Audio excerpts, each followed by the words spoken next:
enviado, pero aquí la tengo. Diapositivas, aquí está. Ok, entonces ahora el Zoom. Aquí está. Bueno, pues buenas tardes a todos y todas, que en México y en Ecuador pues nada más es una hora de diferencia, entonces para ambos son tardes. Pues el tema de la conferencia que nos vamos a ubicar básicamente habla de temas de seguridad social, los sistemas pensionarios, que hoy en día son fundamentales. Bueno, de entrada diremos que la seguridad social es un derecho humano fundamental, es un bien social, pero también es un instrumento esencial para generar cohesión y paz social entre los pueblos. Recordemos que cuando hay amenazas de guerra o cuando había amenazas de una guerra, la seguridad social, el dotar al ser humano de aquellos aditamentos que son necesarios para subsistir, evitaba estas tragedias que ha sufrido la humanidad, la Primera y la Segunda Guerra Mundial. Entonces, la seguridad social no solo es un derecho humano, sino también es un instrumento que genera bienestar social, que genera paz, que genera tranquilidad y que es parte fundamental en el progreso de todos los pueblos, no solo del pueblo de México, sino de todos los pueblos que tenemos. La seguridad social es un derecho fundamental. Este derecho fundamental se encuentra reconocido en voy a ubicarlo por bloques. Como todos ustedes saben, tanto en Ecuador como en México, tenemos dos grandes sistemas que de hecho tanto Ecuador como México ambos han ratificado los convenios y los tratados internacionales, lo que es el Sistema Universal de Derechos Humanos y el Sistema Interamericano de Derechos Humanos. Cuando hablamos de Sistema Universal de Derechos Humanos, me estoy refiriendo propiamente a todo lo que tiene que ver con la Organización de Naciones Unidas, del cual tanto Ecuador como México forman parte y han suscrito la mayoría de los tratados internacionales. Y el Sistema Interamericano de Derechos Humanos, como sabemos, lo conforman dos grandes organismos, la Comisión Interamericana de Derechos Humanos y la Corte Interamericana de Derechos Humanos, que tanto Ecuador como México tienen ratificada la Convención Americana sobre Derechos Humanos y también tienen reconocida la competencia de la Corte Interamericana, de tal suerte que tanto los casos de México como en Estados Unidos, perdón, como el caso de México, Ecuador, en este caso han llegado a Corte Interamericana y los ambos gobiernos, tanto el mexicano como el ecuatoriano, pues han sido revisados y se le han imputado algunas violaciones de derechos humanos. Bueno, dentro del sistema universal, que ya aclaré cuál es el contexto, que es el de la ONU, tenemos que la seguridad social pues se encuentra reconocida en una Declaración Universal de los Derechos Humanos, y de esta Declaración Universal de los Derechos Humanos nace lo que conocemos como el Pacto Internacional de Derechos Económicos, Sociales y Culturales. Este pacto internacional, en el artículo 9, me reconoce el derecho a la seguridad social y al seguro social. ¿Qué diferencia tenemos entre una seguridad social y un sistema de seguridad social? De seguro social, perdón, muy sencilla. La seguridad social, tanto en México como en Ecuador, es un derecho humano. Entonces, al ser un derecho humano, cuenta con todas las notas que identifican a un derecho humano. Es un derecho universal, esto implica que todos los seres humanos tenemos derecho a la seguridad social, es un derecho inalienable, es un derecho intransmisible, inembargable, es un derecho que dignifica al ser humano. El tener seguridad social forma parte de lo que conocemos hoy en día del estándar internacional en materia laboral que ha fijado la Organización Internacional del Trabajo. La Organización Internacional del Trabajo es un órgano especializado de la ONU que precisamente ve temas tanto de derecho laboral como de derecho de la seguridad social. Y el seguro social, como lo conocemos, pues el seguro social es un instrumento de este derecho humano que es la seguridad social. El seguro social, como sabemos, tanto en Ecuador como en México, hay que cotizar para tener derecho a este seguro social. Entonces, hoy en día, si queremos tener una pensión, tienes que haber cotizado para un instituto, como le quieras llamar. En México se llama Instituto Mexicano del Seguro Social, se llama ISSSTE, porque tenemos varios institutos que brindan este servicio de seguros sociales. Entonces se cotiza, se paga, se aporta. Lo mismo en Ecuador, hay un organismo que es el encargado de dar pensiones siempre y cuando hayas cotizado. Entonces, esto está reconocido dentro del sistema universal, en la Declaración Universal de los Derechos Humanos, en el Pacto Internacional de Derechos Económicos, Sociales y Culturales, que tanto Ecuador como México tienen ratificado y que por lo tanto forma parte del sistema jurídico tanto mexicano como ecuatoriano. Y ¿dónde tenemos la interpretación de este pacto internacional que es el PIDES, como se conoce por sus siglas? La observación general número 19. Esta observación general es la interpretación que se realiza del PIDES. Entendemos que cuando hay una interpretación de un tratado es para hacerlo más accesible al resto de la población y al resto de los gobernados. Entonces, esta observación general 19 es una auténtica interpretación del Pacto Internacional del PIDES. ¿Y quién hace esta interpretación de este Pacto Internacional? El órgano autorizado. ¿Y quién es el órgano autorizado para interpretar el PIDES? Pues nada más y nada menos que el Comité de Derechos Económicos, Sociales y Culturales, que es forma parte de los 9 comités de la Organización de Naciones Unidas. Entonces yo los invito, cuando haya alguna laguna sobre algún derecho, hay que consultar las observaciones generales. Tanto de México como Ecuador es exactamente aplicable. Entonces, la observación 19 es la que propiamente se refiere a esta interpretación de la seguridad social. Pero hay observaciones sobre el derecho del trabajo, sobre el derecho a la vivienda. Es decir, estas observaciones lo que pretenden es facilitarnos el conocimiento de los tratados internacionales de ONU, del sistema universal, y que podamos los destinatarios cumplir con estos pactos internacionales, que recordemos que cuando uno firma un tratado internacional es para cumplirlo, bajo el principio de pacta sunt servanda. Los pactos se cumplen, de ahí que uno puede ser juzgado a nivel internacional cuando no está cumpliendo estos pactos que forman parte de los sistemas porque los has ratificado. Los estados los han ratificado. Entonces, ahí tenemos este reconocimiento. ¿Dónde más tenemos el reconocimiento de la seguridad, del seguro social y de la seguridad social? En la Convención sobre la Eliminación de todas las formas de discriminación contra la mujer. La mujer tiene derecho a la seguridad social, concretamente el caso de la maternidad. Cuando las mujeres estamos embarazadas, pues obviamente entra la seguridad social para brindar protección no solo a la mujer, sino también al producto, que en este caso es el niño, y opera la seguridad social en favor tanto de la mujer como el producto. La Convención sobre los Derechos del Niño, ya mencionaba yo, cuando el niño nace, también tiene derecho a la seguridad social. ¿Cómo se manifiesta esta seguridad social o estos sistemas pensionarios? Principalmente a través del seguro de guarderías.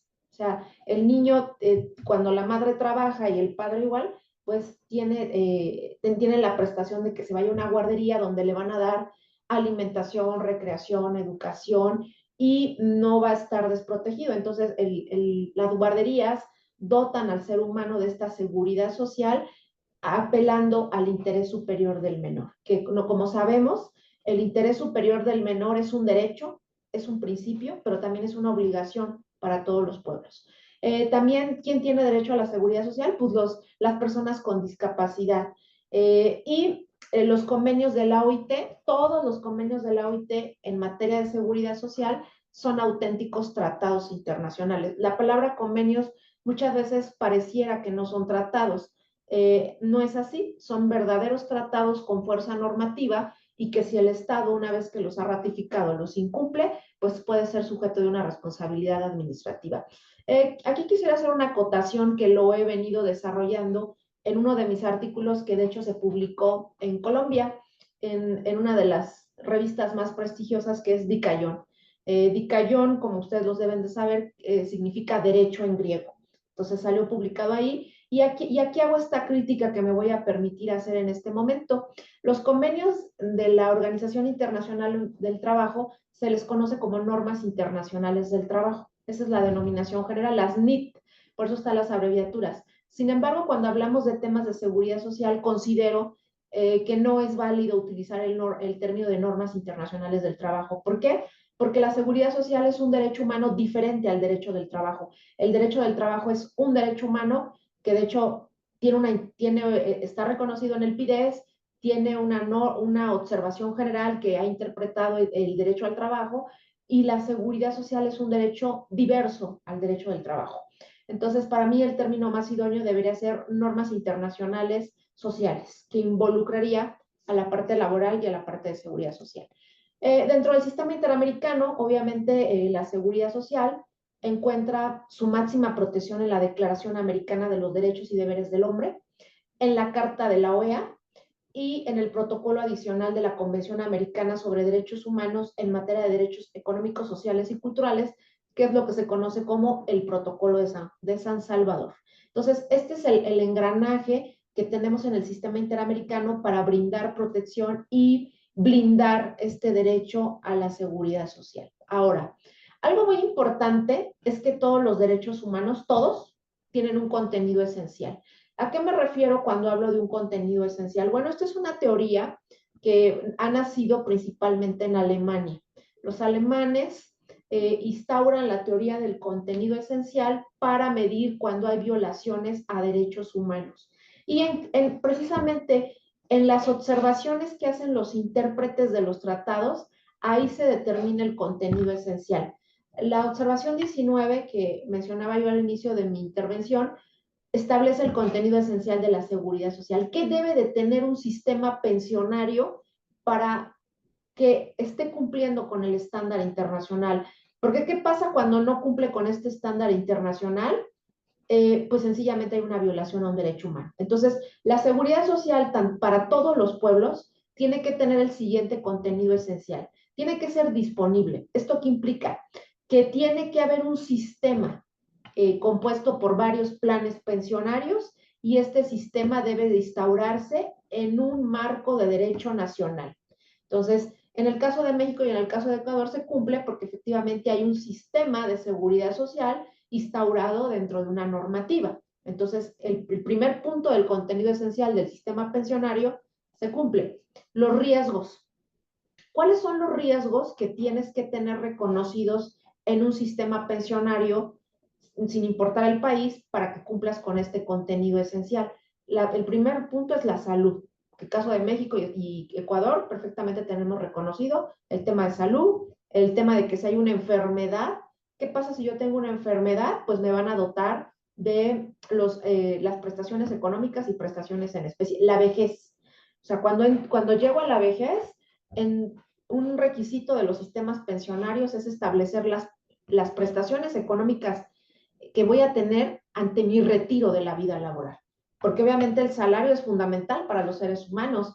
El salario permite que el ser humano tenga vida, porque si no tengo salario pues, y me enfermo, puedo ser sujeto a, obviamente, mi existencia se puede poner en peligro. Entonces, el trabajo es un derecho fundamental, sí, pero cuando ya no puedo trabajar porque tengo alguna enfermedad o me decido retirar de la vida laboral, entra el sistema de seguridad social para dotarte de una pensión o de una jubilación que te permite asegurar una vejez con los mínimos satisfactorios. El desempleo, por supuesto, sobre todo en temas de pandemia, los sistemas de seguros sociales tiene que entrar el desempleo. En México no tenemos seguro de desempleo, lo que tenemos es una ayuda de desempleo que no cumple con el estándar internacional porque un verdadero seguro de desempleo tiene prestaciones. En México no tenemos este seguro de desempleo.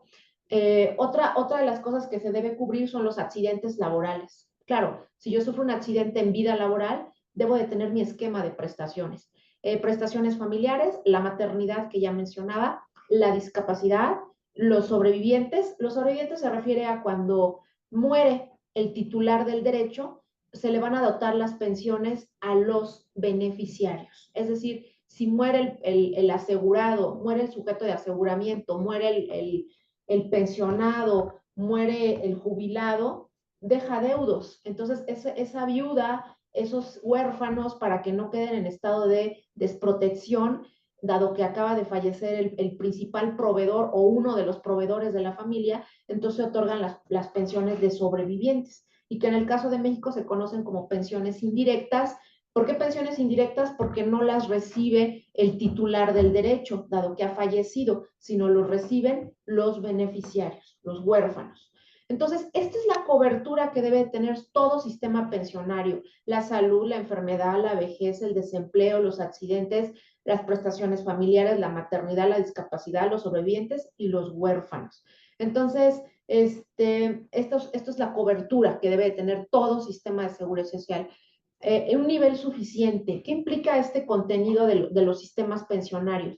Bueno, Pues que las prestaciones en dinero y en especie que se otorgan en cada uno de los seguros que acabo de mencionar que debe de proveer el sistema de seguridad social, en maternidad, en accidentes laborales, en las prestaciones de sobrevivientes, en el desempleo, tiene que haber prestaciones en dinero, en numerario, en monetario, en lo económico, que me permitan el disminuir el riesgo. Por ejemplo, en el accidente, si estoy con una incapacidad, pues me van a proveer de una incapacidad para que yo pueda subsistir, pero también me van a dar prestaciones en especie. ¿Qué prestaciones en especie? Pues los medicamentos, a lo mejor si requiere una silla de ruedas, un aparato de prótesis. Entonces, estas prestaciones de los sistemas pensionarios, sin importar el país, tienen que tener un nivel suficiente, de suficiencia que permitan que el ser humano pueda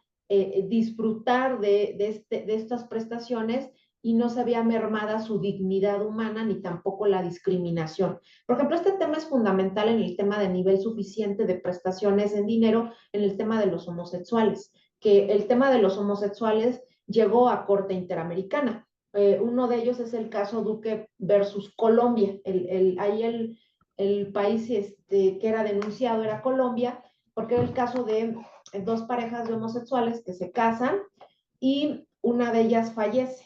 Entonces, al fallecer, genera una pensión de viudez. Se acercan al Instituto de Seguridad Social de Colombia y le piden al Estado colombiano que le dé la pensión de viudez. Y Colombia, ¿qué es lo que contesta? Que no tiene derecho porque las pensiones únicamente, las prestaciones en dinero y en especie son para las parejas heterosexuales. Entonces, agotan todos los medios de defensa en Colombia y como saben ustedes, la competencia de los tribunales internacionales es subsidiaria y complementaria. ¿Qué implica esto de que los tribunales internacionales, Corte Interamericana de Derechos Humanos, la Corte Europea, todos los tribunales internacionales, la Corte Penal Internacional, tienen una competencia subsidiaria? ¿Por qué subsidiaria?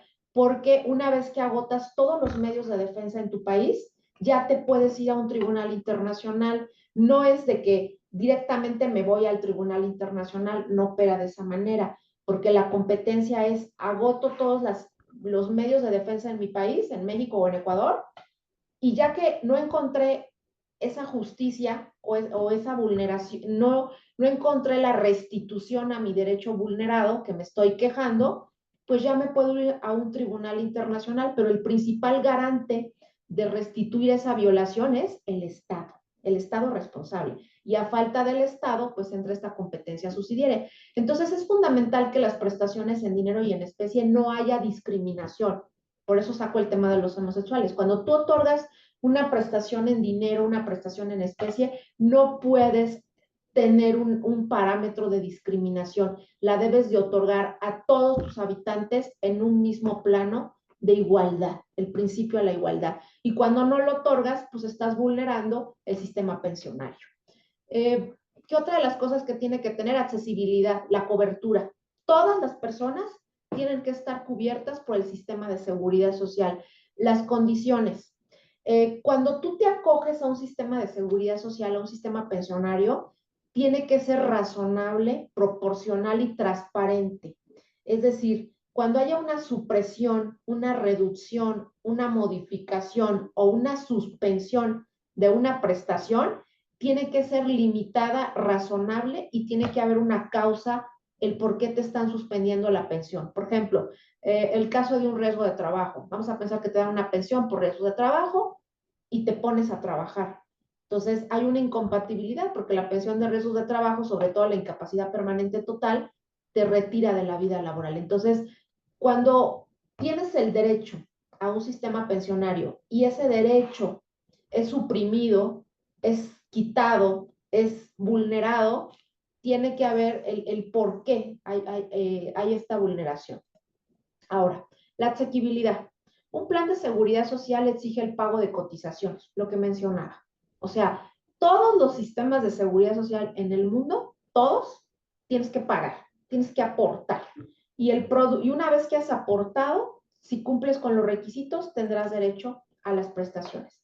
Algo fundamental que debe de tener todos los sistemas pensionarios y que en México no lo tiene, y la mayoría de los sistemas mundiales carecen de este principio, la participación y la información de todos los beneficiarios. En México y en Ecuador, porque fue un modelo que instaura Chile, Chile es el gran pionero de instaurar el modelo de cuentas individuales, el que haya una administradora de los fondos para el retiro. Entonces, Chile, como tenía deudos con el Fondo Interamericano, el Fondo Monetario Internacional y el Banco Mundial, entonces le piden a Chile que instaure el modelo de cuentas individuales y de cajas y de administradoras de fondos para el retiro, que operan en Latinoamérica, porque, reitero, el pionero fue Chile, y de ahí se vino a Colombia, México, Ecuador, y hoy en día tenemos un sistema de cuentas individuales. Este sistema de cuentas individuales en todos los países intervienen instituciones financieras. Son los bancos los que manejan este sistema. ¿Y qué pasa cuando interviene un banco o una institución financiera? Pues son reglas demasiado complejas, son reglas que no entendemos o que no entiende el grueso de la población. O sea, un trabajador cuando tú le empiezas a hablar de términos financieros no lo comprende por la complejidad. Entonces, este es el contenido esencial de todos los sistemas pensionarios. De entrada te dice, el sistema de pensiones debiera de ser lo más fácil de entender y sobre todo debiera de tener la participación de los cuentavientes. ¿Y por qué de los cuentavientes? Pues porque no debemos de perder de vista que los cuentavientes son los dueños de los recursos. Y hoy en día las AFORES, las administradoras de fondos para el retiro, mueven el dinero sin consultar al cuentaviente porque el cuentaviente ni siquiera tiene idea de cómo se mueve su dinero. Entonces, no hay un involucramiento, no hay una participación de los dueños de los recursos, que somos todos los trabajadores, en este sistema de cuentas individuales. El acceso físico. Las prestaciones de todo sistema pensionario tienen que darse de manera fácil para todas las personas, para las personas con discapacidad, para los migrantes. Este es un punto que quiero tocar muy bien porque hay una opinión consultiva de la Corte Interamericana de Derechos Humanos. Como ustedes saben, la Corte Interamericana de Derechos Humanos, de la cual México y Ecuador la tienen reconocida y que nos aplican todas las sentencias de corte de este tribunal interamericano, de este guardián de la Convención Americana, eh, no solo tiene la parte contenciosa, o sea, no solo tiene la parte de resolver casos, sino también la parte consultiva, de que le preguntes a la Corte Interamericana sobre un determinado derecho, sobre un determinado punto. Y precisamente en el caso de los migrantes, México, el gobierno mexicano le pregunta que si los migrantes al entrar a Estados Unidos de América, que es nuestro vecino del norte, tienen derechos laborales por el hecho de entrar de manera ilegal a un país. Entonces, pensaríamos, porque yo antes de leer de esta opinión consultiva, que los invito a leerla, es una opinión muy interesante de la Corte Interamericana, donde la Corte reflexiona si los migrantes, por esa condición irregular de entrada, y que en el caso de México pues tenemos problemas de migración con los guatemaltecos, los hondureños, que quieren ingresar a territorio mexicano. ¿Qué pasa si alguien quiere ingresar a un territorio pero no tiene una condición regular? ¿Tiene derechos laborales? ¿Tiene derechos de seguridad social? La Corte Interamericana responde que sí, que sí. ¿Cuál es el razonamiento que da la Corte Interamericana para decir que la condición de un migrante no le quita derechos? Los derechos laborales y el derecho a la seguridad social, los sistemas pensionarios, son derechos que tienden a fortalecer la dignidad de los seres humanos. Si tú a alguien le quitas un derecho humano, estás atentando contra la dignidad del ser humano. De ahí que la Corte concluye que no importa la condición migratoria para suprimir derechos. Y es la condición migratoria no debe ser una excusa para vulnerar derechos humanos, porque si vulneras derechos humanos, transgredes la dignidad que tenemos como seres humanos. Entonces, eso es fundamental. Entonces, no importa que seas un migrante, no importa que seas una persona con discapacidad, no importa que seas una persona que vive en una zona de un desastre, en un conflicto armado, las prestaciones laborales y de los sistemas pensionarios tienen que ser otorgadas.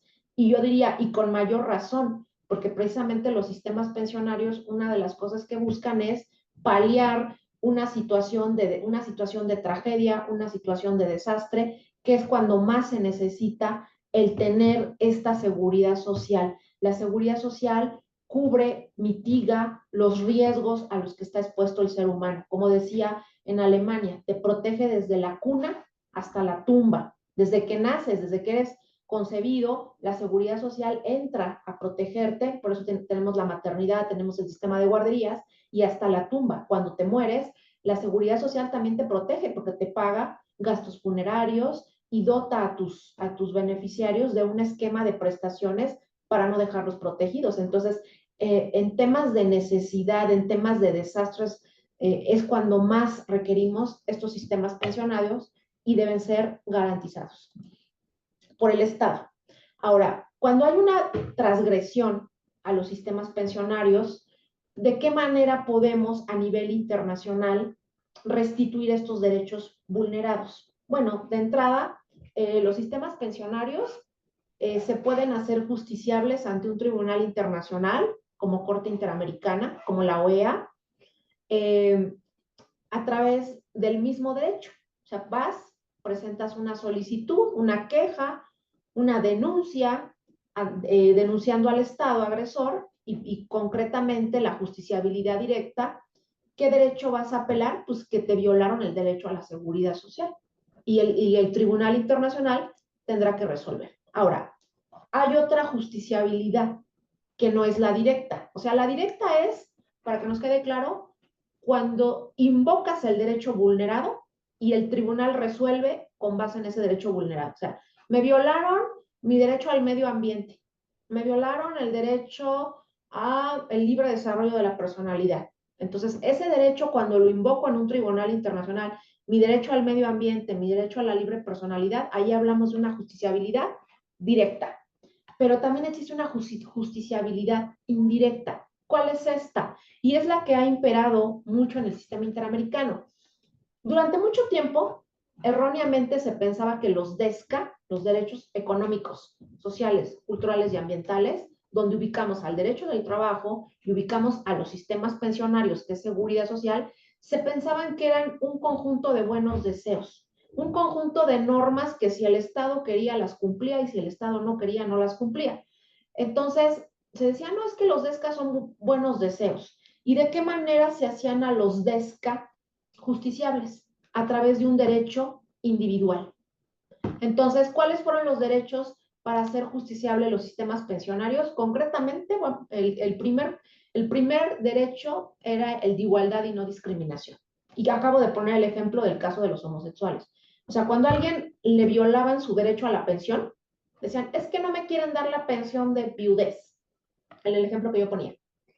No te ibas a denunciar la violación al derecho a la seguridad social o a la pensión vulnerada, sino denunciabas que te estaban vulnerando el derecho a la igualdad y a la no discriminación. Entonces, a través del derecho a la no igualdad y a la discriminación, se hacía justiciable la seguridad social. O sea, no revisabas el tema de seguridad social, sino revisabas un derecho individual para que se hiciera restituible. Esto fue uno de los derechos y a la fecha se sigue utilizando. Otro es el derecho de propiedad. ¿Y por qué el derecho de propiedad? Por algo fundamental. Tanto la Corte Europea como la Corte Interamericana de Derechos Humanos, que es a nosotros la que nos importa por estar en América, la Corte Interamericana ha dicho que las pensiones son auténticos derechos de propiedad. O sea, la pensión que tú tienes, sea la que sea una pensión de retiro, sea una pensión por accidente de trabajo, sea una pensión como huérfano, la pensión que tú tienes es parte de tu propiedad. ¿Y por qué es parte de tu propiedad? Porque ha ingresado a tu patrimonio. Tú cobras mes a mes o a la quincena, cobras ese derecho. Entonces, es parte de tu haber, es parte de tu propiedad. Y cuando te quitan la pensión, te disminuyen la pensión o sufre un detrimento la pensión, puedes invocar el derecho de propiedad y puedes hacer justiciable el derecho a la seguridad social. En Corte Interamericana hay muchos casos que se fueron por violaciones al derecho de propiedad. Concretamente, el caso más emblemático de derecho de propiedad, y que los invito y las invito a leer a todas, 5 pensionistas versus Perú. 5 pensionistas versus Perú es un caso donde les bajan la pensión a los pensionados de Perú. Entonces se van, agotan todas las instancias en Perú, llegan al sistema interamericano, llegan ante la Corte Interamericana, porque Perú también tiene reconocida la competencia de la Corte Interamericana, y se determina que al haber una disminución de esta pensión, de este patrimonio, están violando la propiedad y obviamente condena al Estado peruano a restituir este derecho vulnerado, pero no a través de la seguridad social, sino a través de la propiedad. Otro derecho que se puede hacer justiciable es la progresividad. ¿Por qué la progresividad? Como sabemos todos, los derechos humanos no pueden retroceder. O sea, cuando tú otorgas un derecho humano, no lo puedes disminuir, sino lo tienes que mejorar, porque si lo disminuyes, estás transgrediéndolo. Otro derecho humano que se hizo efectivo, la tutela judicial efectiva. Tú te ibas por tutela judicial efectiva. ¿Qué es la tutela judicial efectiva? La tutela judicial efectiva se define como un derecho público, subjetivo, que toda persona tiene para que dentro de los plazos y términos que fijan las leyes puedas acceder a los tribunales independientes, imparciales, a plantear una protección. Este derecho a la tutela consta de 3 partes en todo sistema. Una primera parte que es previa al juicio, cuando tú vas a acceder al tribunal. ¿A qué? A denunciar que te violaron un derecho, en este caso un sistema pensionario. La judicial, ¿qué es la judicial? Cuando el tribunal ya está conociendo de tu asunto. ¿Y qué implica esta fase judicial? Pues implica la notificación del procedimiento, la oportunidad que tú puedas desahogar pruebas, la oportunidad de alegar y obviamente que te dicten una resolución. Ahora, el derecho a la tutela efectiva no acaba con una resolución. La Corte Interamericana, como lo sabemos todos, ha dicho que es necesario ejecutar esa sentencia. De nada nos sirve en el sistema jurídico que sea tener una sentencia si no la podemos ejecutar. Si la vamos a colgar en nuestra oficina y ahí la vamos a tener como retrato porque no la puedo ejecutar. La fase de ejecución, una vez que obtengo un fallo protector, tengo que obtener esta ejecución, porque si no obtengo la ejecución, hay una violación al derecho. Entonces es fundamental. Y por último, otra de las cosas que se ha hecho justiciable a los sistemas pensionarios es el debido proceso. ¿Qué implica el debido proceso? Que yo tengo una sentencia dentro de un plazo lo más rápido posible, un plazo razonable. Ahora, ¿de qué va a depender este plazo razonable? Porque me dirán, ¿de cuánto tiempo estamos hablando cuando me hablas de que me dicten una sentencia de un derecho humano violado? El plazo razonable depende, de acuerdo a la Corte Interamericana, de 4 parámetros, de 2 parámetros. Primer punto, la complejidad del asunto.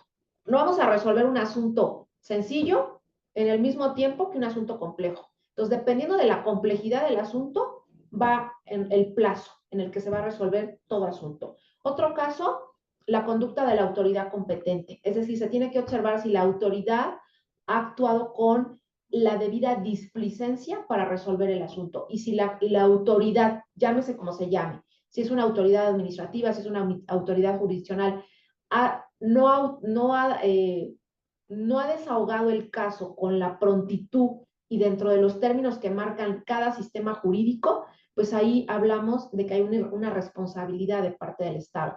Y obviamente la fase de ejecución de las sentencias que les mencionaba, que no solo es terminar un asunto. Cuando tú terminas un asunto tienes que ejecutarlo. De ahí que todo lo que tiene que ver con tema de tutela efectiva y debido proceso involucra desde la fase que interpones la demanda, todo el procedimiento y también hasta que el asunto se logra ejecutar. ¿Cuáles son los principales retos que tenemos hoy en día los pueblos en América?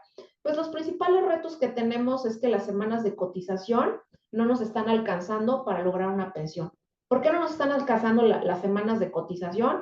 Porque cada vez tenemos trabajos más precarios, tenemos trabajos donde no nos dan seguridad social, donde los patrones no tenemos esta prestación de estar adscritos a un sistema de seguridad social. Entonces, si no estamos adscritos a un sistema de seguridad social, no vamos a cotizar, no vamos a tener semanas de cotización y no vamos a cumplir con el récord de semanas de cotización que marca cada sistema jurídico.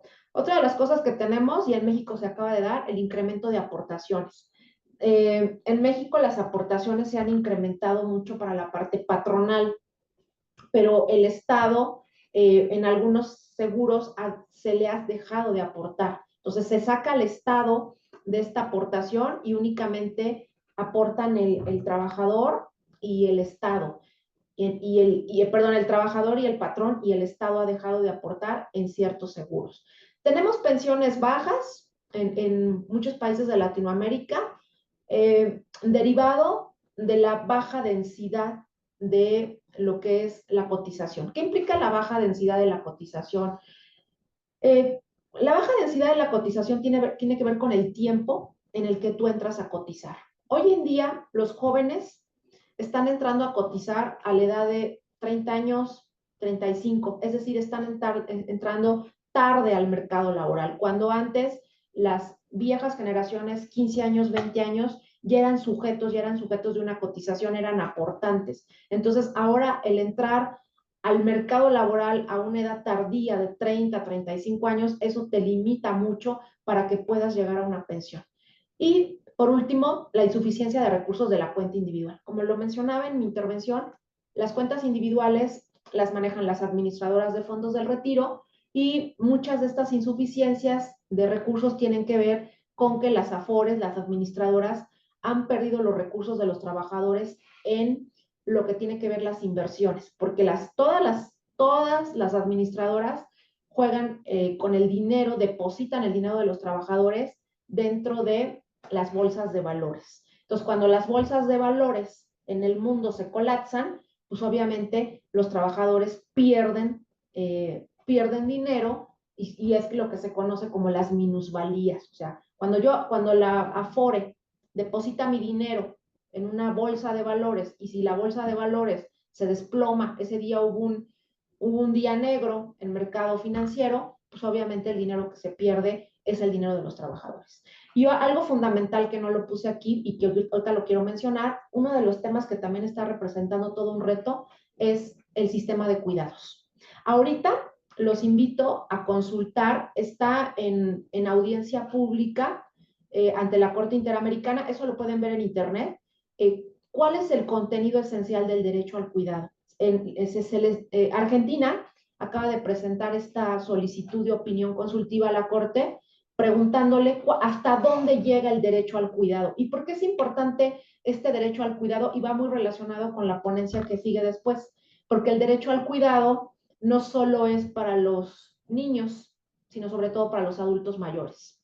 Cuando llegamos a la edad adulta mayor, tendemos a la mayoría, no digo que todos, nos cuesta desarrollar lo que son las actividades de la vida diaria. Entonces, estas actividades de la vida diaria necesitamos de una persona que nos cuide cuando llegamos a una edad adulta mayor. Dentro del mundo de la seguridad social es un reto que tengamos un sistema nacional de cuidados. México no tenemos un sistema nacional de cuidados y sobre todo hay una prestación que es fundamental en el tema de los adultos mayores y por eso digo que va muy relacionada con la ponencia que sigue, que es adultos mayores, los cuidados de larga duración. No sé si han escuchado hablar de los cuidados de larga duración. En Latinoamérica se habla poco de los cuidados de larga duración. Europa está más desarrollado en este tema y los cuidados de larga duración básicamente es dotar al adulto mayor dentro de un sistema de seguridad social de las prestaciones que le son necesarias a ese adulto mayor para sobrevivir. ¿A qué me refiero? A que tenga un cuidador, a que tenga, si tiene que irse a un centro para que lo atiendan, porque no puede ya valerse por sí mismo y su familia no quiere cuidarlo, pues lo pueden llevar a una estancia donde le van a dar una atención especializada a ese adulto mayor desde el punto de vista de la geriatría, porque ya los adultos mayores requieren de cuidados especializados de un geriatra, una alimentación especializada. Entonces, hoy en día los pueblos de Latinoamérica están envejeciendo y el sistema de cuidados, los cuidados de larga duración están representando todo un reto para los sistemas de seguridad social, que en México no tenemos ni sistema de cuidados ni cuidados de larga duración y estamos teniendo problemas de envejecimiento avanzado, como lo establecen las estadísticas. Entonces, esos son los grandes retos que tenemos en el sistema pensionario y finalmente en México se ha instaurado una política de un fondo de bienestar para el desarrollo, que es la última parte de mi intervención. ¿Y qué es este fondo de bienestar para el desarrollo? Que esto solo aplica en México, que cuando alguien tenga una cuenta inactiva, una cuenta individual inactiva, y llegue a los 65 años, se va a quitar ese dinero que está en la cuenta individual inactiva para dárselo a una persona que requiera el subir su pensión. Esto en México lo hemos criticado mucho. ¿Por qué? Porque los recursos que hay en la cuenta individual, sea en el país que sea, son recursos que ha ahorrado el sujeto que ha aportado a esa cuenta, que es dueño de esa cuenta. No puedes agarrar recursos de una cuenta para dárselos a otra persona porque estás vulnerando el derecho de propiedad.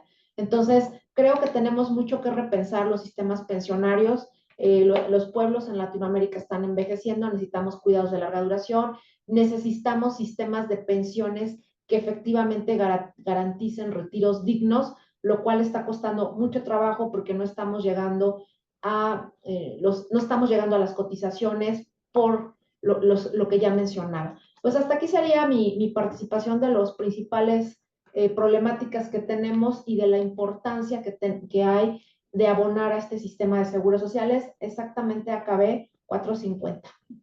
Entonces, si hubiera alguna duda, recomendación, comentario, queja también, escucho las quejas, estoy a sus órdenes. Muchas gracias por la atención de todas y todas y un gusto estar con ustedes esta tarde.